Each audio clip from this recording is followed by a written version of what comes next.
This bonus episode features more from Mike and Chanel's conversation with author John Sazaklis. Enjoy!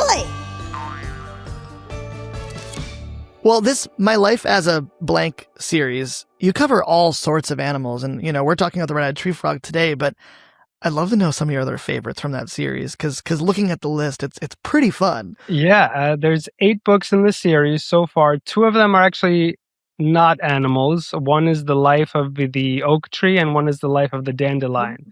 The dandelion book I wrote first. It's the only one that rhymes. I couldn't keep it up after the first book, so I apologize for that. So save that one for last. But then out of the, I got them right here. If I could just flip through them, there's the unicorn of the sea, the narwhal. I mean, the narwhal. Classic. How awesome is that? Here's said dandelion.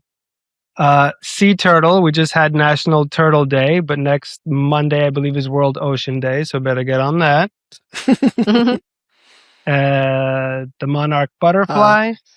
And like I mentioned before, the great white and the emperor penguin.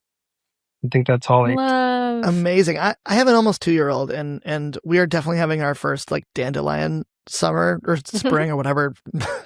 Who knows what season it is, but it's become an obsession of hers, and I really want to pick up this My Life as a Dandelion book. And I'd love to ask you, as an author and an illustrator and a bookmaker, where would you like us to buy books in 2026? What is the best thing for you as a maker? To be honest, your mom and pop bookshops. What's a nice way of saying buying them secondhand? Yeah, of course. Is one way of supporting books that have been loved, that have been purchased, that have been paid for, and need another home, like an adoption agency, so to speak. Yeah. You're not really buying them online and putting a real bookstore out of business, but you are getting them from someone who's loved them and is willing to give them a second chance. So if you can get out and buy them, great. But then again, if you want to support the publisher themselves, it is Capstone at capstonepub.com. Great. They're in Minnesota, and I've worked with them for over a decade now, and we're putting out a lot of fiction, nonfiction, animal adventures, and as well as licensed characters too. So we got something for everybody. Yeah, you've worked on over 100 books. Yeah, I stopped counting after 100. I figured that was a nice round number. I've been doing it. I mean, I've been drawing and writing since I was in kindergarten, and that's been a long time. So that is such an incredible feat. I'm Thank you. So blown away by that. Do you have a favorite? Am I allowed to ask that? You can, and I think it's topical. No, favorites. I mean, there's the first that I wrote, or like the one that made it to the New York Times bestseller list, or is it the ones where I get to sneak my friends and family inside? Do you know what I mean? You mentioned Ghostbusters. I grew up, that was my favorite movie, and I got to write the Ghostbusters Little Golden Book. I also got to work on He-Man and She-Ra. I know, these things are 40 years old now, and we're finally getting a chance to bring them back for the newer generation. But because it's, like you mentioned, not a dandelion summer, but it's a Greek mythology summer, the Odyssey is coming out. Wherever, it's one of my favorite books. So when I had the opportunity to, I know you'll see all my mythology books are back here, or my kids' books.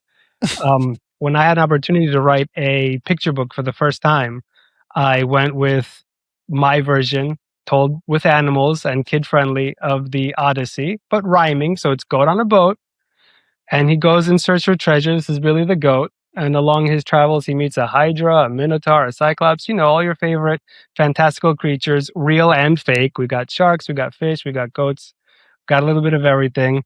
And working with Jess Bradley and creating a world that's like a comic book, which I love, but, for beginning or emergent readers. And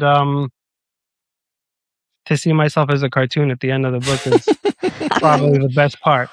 I love of all that. So, yeah, big on, superheroes, mythology, nature, animals, throwing all that stuff together. And you know what I mean? Like, if I'm going to write one book, I want it to be something that I would love and be proud of. And that kind of opened the door for many magical adventures along the way.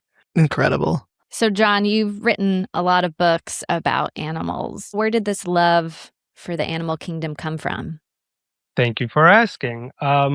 When I was in elementary school, I wanted to be a dolphin trainer and or a marine biologist. Heyo. as well as a detective and the center square on Hollywood Square. So I had my hands in a lot of. You have to have variety, right? Yeah. So if one thing didn't work out, I needed a backup plan. So I've always been fascinated by marine life more than, I guess, land and air. But like, every part of, the ecosystem has an awesome character or animal in it. So being able to grow up and go through that phase of like going to museums, going to aquariums. I mean, that big one in Mystic, Connecticut. I don't remember the name, but I went as a kid, and then going to Cape Cod, where it's like a very nautical area, and just also growing up Greek and living on an island where it's fishing and sea life are kind of every day.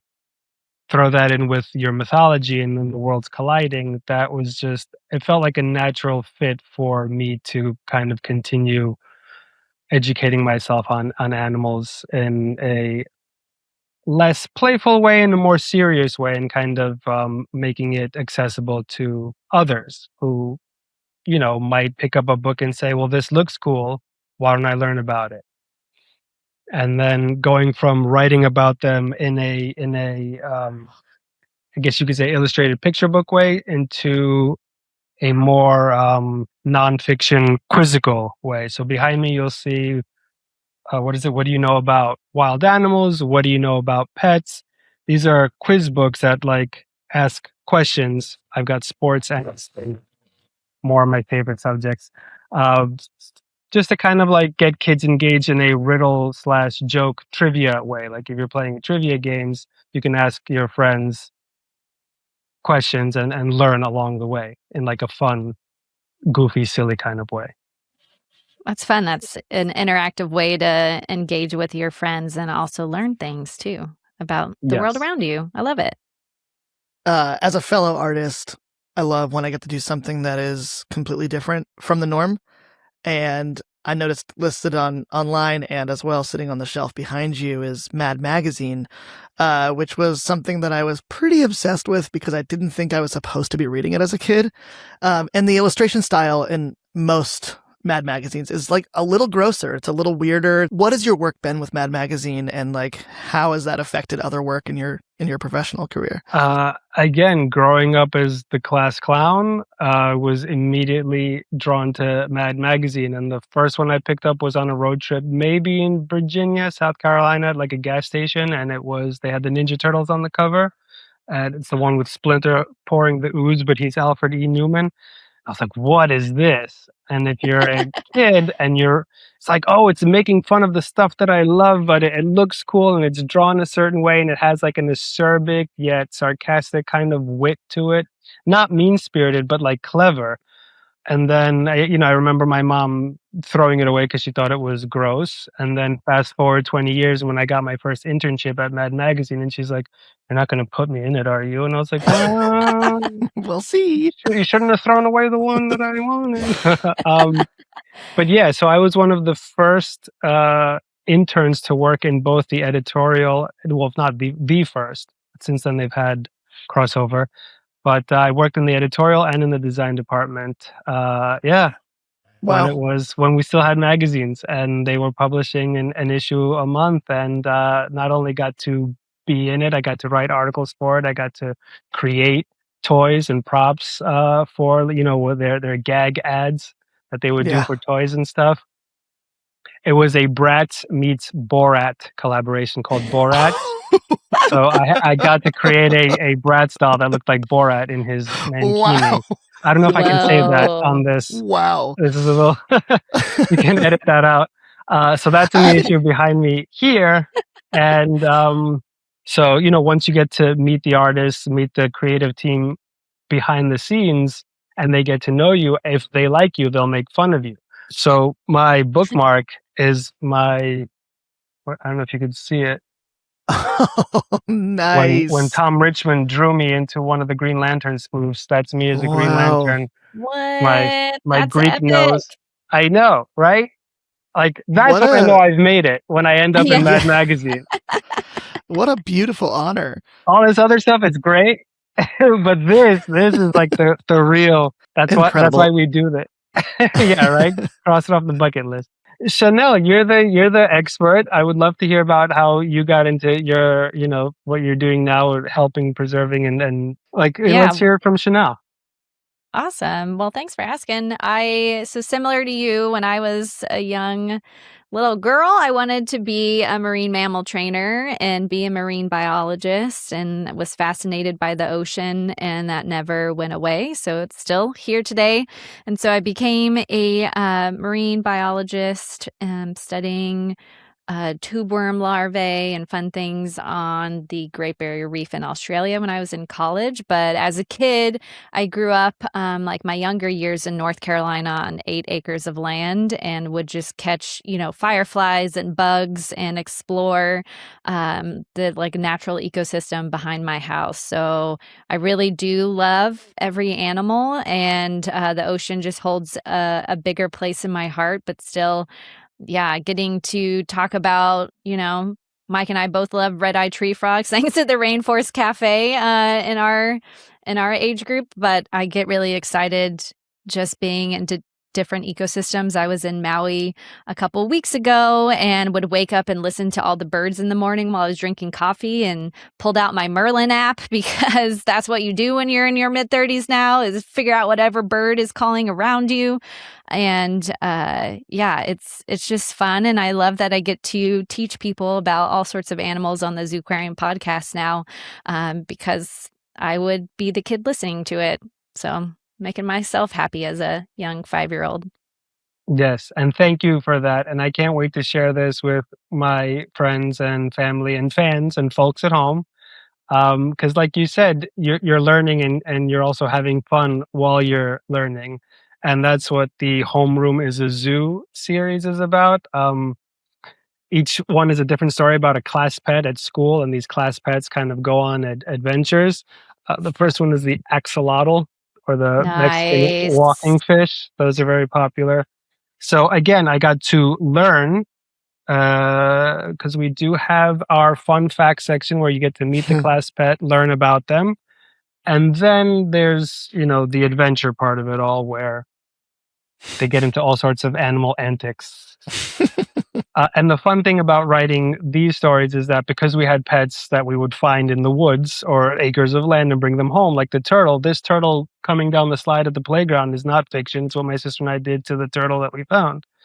And we would put it on the swing, and we would take it on the seesaw. That's what we did before we had devices and computers. We communed with nature, and we made games for ourselves and those around us.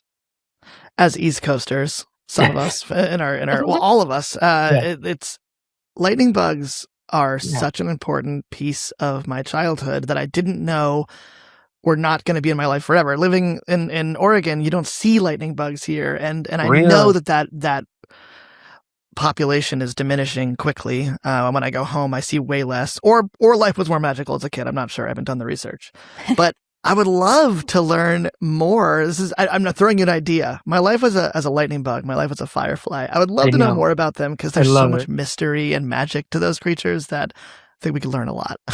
We actually saw some for the first time here in the city maybe last year. So my daughter was about 10 or so. And imagine being 10, 11 years old and seeing a firefly for the first time, when we took them for granted, putting them in jars, taking them home. I had an army of cicadas lined up in the living room after I had carried them home in a jar that my parents had to spend 2 to 3 days getting rid of, because they had, spread all over the house.